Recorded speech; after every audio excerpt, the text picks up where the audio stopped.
ఆమెకు ముగ్గురు మొగుళ్ళు, ఇద్దరు ఎప్పుడో వెళ్లిపోయారు. కొత్త మొగుడితో సంసారం చేస్తోంది.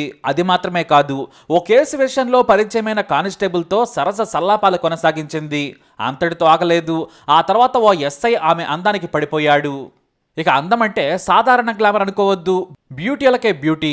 చీరకట్టలో ఆమె పనిచేసే బ్యాంకులోకి వెళుతుంటే ఆహా అంటూ మగ పురుషులందరూ ఆమె వైపు చూడాల్సిందే.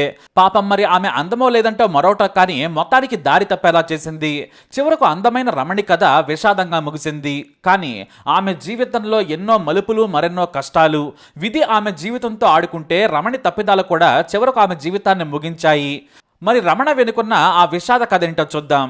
తమిళనాడులో కల్లకురిచి జిల్లా ఉలుందరుపేట దగ్గరలోని పిల్లూరులో అందమైన రమణి ఉంటోంది. ఈమె వయసు 32 ఏళ్లు. ఈమె మూడవ భర్త అశోక్, ఇతని వయసు 35 ఏళ్లు. ఆటో నడుపుకుంటూ ఉన్నాడు. ఈ రమణి ఉలుందరుపేట దగ్గరలోని ఓ గ్రామంలో పుట్టి పెరిగింది. డిగ్రీ వరకు చదువుకున్న రమణికి తల్లిదండ్రులు 21 ఏళ్లకే పెళ్లి చేశారు. కానీ ఆమె కొద్ది రోజులకే మరో వ్యక్తితో అక్రమందం పెట్టుకుంది. దీంతో మొదటి భర్తతో గొడవలయ్యాయి. చివరకు మొదటి భర్తను వదిలేసి రెండో ప్రియుడినే భర్తగా చేసుకుంది. కానీ ఆ తర్వాత 5 ఏళ్లకే మరో వ్యక్తిని మోహించింది. దీంతో రెండో భర్త విడాకులు ఇచ్చేసి అతను రెండో పెళ్లి చేసుకున్నాడు. ఈ సమయంలోనే ఓ నేషనల్ బ్యాంకులో ఇన్సూరెన్స్ ఆఫీసర్గా ఉద్యోగం సంపాదించింది రమణి. అయితే రమణి గ్లామర్ను చూసి పెద్ద పెద్ద వాళ్ళే ఆమెతో శృంగారాన్ని ఎంజాయ్ చేయడానికి ఆసక్తి చూపించేవారు. కానీ ఆమె వారిని ఎంచుకునేది కాదు, తాను చెబితే వినేవాళ్లే కావాలనుకునేది. కొద్ది రోజుల పాటు రమణి ఓ వ్యక్తితో చాలా రోజులు అక్రమ బంధాన్ని నడిపించింది. ఆ సదరు వ్యక్తి కొన్నాళ్లకు రమణ మీద మోజు తీరడంతో వదిలేశాడు. అయితే రోజు తన వీధి నుంచి బ్యాంకుకు ఆటోలో వెళ్ళొచ్చేది రమణి. అప్పుడే ఒంటరిగా ఉంటున్న రమణి అందం చూసి ఆటో డ్రైవర్ అశోక్ మనసు పడ్డాడు. అతనికి అప్పటికే పెళ్ళయింది, భార్యతో దూరంగా ఉంటున్నాడు. ఇటు రమణి ఒంటరిగా ఉండడంతో అశోక్ మంచివాడనుకొని అతనితో కూడా అక్రమ బంధం మొదలుపెట్టింది. చివరకు రమణి అందాన్ని చూసి మూర్చపోయాడు. ఎంత పెద్ద అందగత్తె నాకు భార్య రావడం అదృష్టం అనుకున్నాడు. వెంటనే పెళ్లి చేసుకున్నాడు. ఇద్దరు కలిసే ఉంటున్నారు. కానీ రమణి కథ ఎక్కడి నుంచే కల్కి సినిమాని మించి మలుపులు తీసుకుంది. ఓ కేసు నిమిత్తమై విழுப்புరం మరక్కాణం హెడ్ కానిస్టేబుల్ ప్రభాకర్ వచ్చాడు. ఇతను కళ్ళకురిచిలో పనిచేసే సమయంలో ఇన్సూరెన్స్ కోసం జరిగిన హత్యపై విచారణ చేస్తూ ఉండేవాడు. దీంతో బ్యాంకుకు వచ్చి వెళుతూ ఉండేవాడు. ఇక ఇన్సూరెన్స్ విభాగంలో పనిచేస్తున్న రమణితో పరిచయం కాస్త అక్రమందానికి దారితీసింది. కానీ అతను ఆ తర్వాత విழுப்புరం బదిలీ అయిపోయాడు. వెళ్ళినా సరే ప్రతి వారాంతరంలోనే కాదు, తనకు ఎప్పుడు రమణి గుర్తుకు వచ్చినా సరే వచ్చి వాలిపోయేవాడు. భర్త అశోక్ బయటకు వెళ్ళగానే ప్రియుడిని రమ్మని చెప్పేది, లేదంటే తానే అతని ఇంటికి వెళ్ళిపోయేది. ఇలా ఎంజాయ్ చేస్తున్న క్రమంలోనే తిరునావలూరు ఎస్ఐ నందగోపాల్ ఓ కేసు విషయమే రమణ దగ్గరకు వచ్చాడు. ఇక ఆయన కూడా రమణి అందం చూసి ఎస్ఐ తన డ్యూటీని మరిచిపోయాడు. నైతిక విలువలను వదిలేశాడు. అందం ఆస్వాదించాలనుకున్నాడు. మాట కలిపాడు. నెంబర్ కూడా తీసుకున్నాడు. ఇక చాటింగ్ మొదలెట్టేశాడు. అంతేకాదు ఆర్థికంగా నేను చూసుకుంటానని పార్టీ చేసుకుందామని ఓ తెలిసిన వ్యక్తి గెస్ట్ హౌస్ కు రమణిని ఆహ్వానించాడు. ఆమె కూడా మరో ఆలోచన లేకుండా వెళ్లిపోయింది.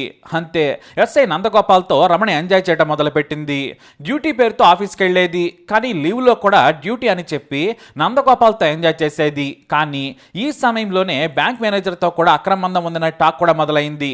ఇలా శృంగారం కోసం వెచ్చలవిడిగా మగాళ్లతో స్నేహం చేసింది రమణ. అయితే కానిస్టేబుల్ ప్రభాకరన్ ను ఈ సమయంలోనే పక్కన పెట్టేసింది.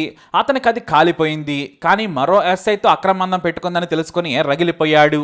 ఇక్కడే రమణ గురించి ఆమె మూడవ భర్త అయిన అశోక్ లీక్ చేశాడు కానిస్టేబుల్. ఇక ఆ తర్వాత రమణి భర్త అశోక్ నిఘా పెట్టాడు. సరిగ్గా అప్పుడే ఎస్ఐ నందగోపాల్తో తన భార్య రమణి అక్రమందం పెట్టుకుందని గుర్తించాడు. ఆ తర్వాత వేరువేరు వ్యక్తులతో కూడా ఇలానే సంబంధాలు కొనసాగిస్తుందని తెలుసుకుని రగిలిపోయాడు. రమణితో గొడవ పెట్టుకున్నాడు భర్త అశోక్. ఇలాంటి సంబంధాలు వదిలేయాలని ఆమెను కోరాడు. కానీ ఆమె పెద్దగా సీరియస్గా తీసుకోలేదు. ఎందుకంటే ఆమెకు అది అలవాటే కాబట్టి. సరేనని చెబుతూ తనకు నచ్చినట్టుగా బ్రతకడం మొదలుపెట్టింది. చివరకు అశోక్ గొడవ పెట్టుకోవడంతో నాకు ఎస్ఐ తెలుసు, పెద్దవాళ్ళు తెలుసు అని చెప్పింది. చివరగా నీకు ఇష్టం లేకుంటే వదిలేయమని చెప్పింది. అంతే, కోపాన్ని కంట్రోల్ చేసుకోలేకపోయాడు. వారిని నువ్వు వదిలేయమంటే నువ్వే నన్ను వదిలేస్తావా అని గొంతు నిలిమి కోపంలో రమణిని చంపేశాడు. ఆ తర్వాత ఇంటి నుంచి పారిపోయాడు. పక్కింటి వారొచ్చి చూసే సమయానికే రమణి చనిపోయి ఉంది. దీంతో పోలీసులకు సమాచారం ఇచ్చారు. ఆటోలో పారిపోతున్న అశోక్ను పట్టుకున్నారు. విచారణ చేయగా ఈ రమణికి శృంగార పిచ్చి ఉందని చెప్పాడు. నేను నిజాయితీగా పెళ్లి చేసుకున్నాను, ఆమె చాలా అందంగా ఉంటుందని నేను పెళ్లి చేసుకున్నాను. కానీ ఆమె అందానికి ఎంతో మంది ఫ్యాన్స్ ఉన్నారని ఆలస్యంగా తెలిసింది. ఎస్ఐ నందగోపాల్ రోజు మా ఇంటికి వచ్చి వెళుతున్నాడు, లేదంటే అతనే ఆమెను తీసుకుని గెస్ట్ హౌస్కి వెళుతున్నాడు. అతనితో బంధం వదులుకోమని చెప్పాను, వినలేదు, నా మీదే తిరగబడింది.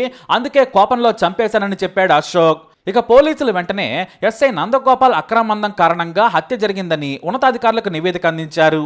దీంతో నందగోపాల్ ఫోన్తో పాటు రమణి కాల్ డేటా కూడా తీశారు. లొకేషన్లు కూడా మ్యాచ్ చేయగా నిజమేనని తేలింది. ఇద్దరు సన్నిహితంగా మెలిగిన ఫోటోలు కూడా లభ్యమయ్యాయి. దీంతో అతడిని విచారించగా కానిస్టేబుల్ ప్రభాకరన్ పేరు చెప్పాడు. దీంతో పోలీసులు తలలు పట్టుకున్నారు. రమణితో ఎంతమంది పోలీసులు అక్రమందం పెట్టుకున్నారని చివరకు డిపార్ట్మెంట్ ఎంక్వైరీ చేశారు. రమణితో ప్రభాకరన్ అక్రమందం కూడా నిజమేనని విచారణలో తేలింది. అతన్ని కూడా డిపార్ట్మెంట్ నుంచి సస్పెండ్ చేశారు. అలా అందమైన రమణి జీవితం ముగిసిపోయింది.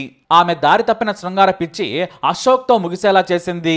ఇంతకు ముందున్న వారు హంతకులు కాదు, కానీ అశోక్ నేర స్వభావం మాత్రమే కాదు, ముక్కోపి కూడా.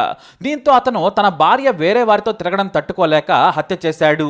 అలా ముగ్గురు మొగుళ్ళు 6 ప్రియుళ్ళు అన్నట్లుగా రమణి ఎంజాయ్ చేసింది. చివరకు ఈ లోకంలోనే లేకుండా పోయింది. మరి రమణి జీవితంపై మీరేమంటారు? మీ అభిప్రాయాన్ని కమెంట్ ద్వారా తెలియజేయండి. ఈ వీడియో అప్డేట్స్ కోసం మా ఛానల్ ఫాలో అవ్వండి. అలాగే తప్పకుండా సబ్స్క్రైబ్ చేసుకోండి.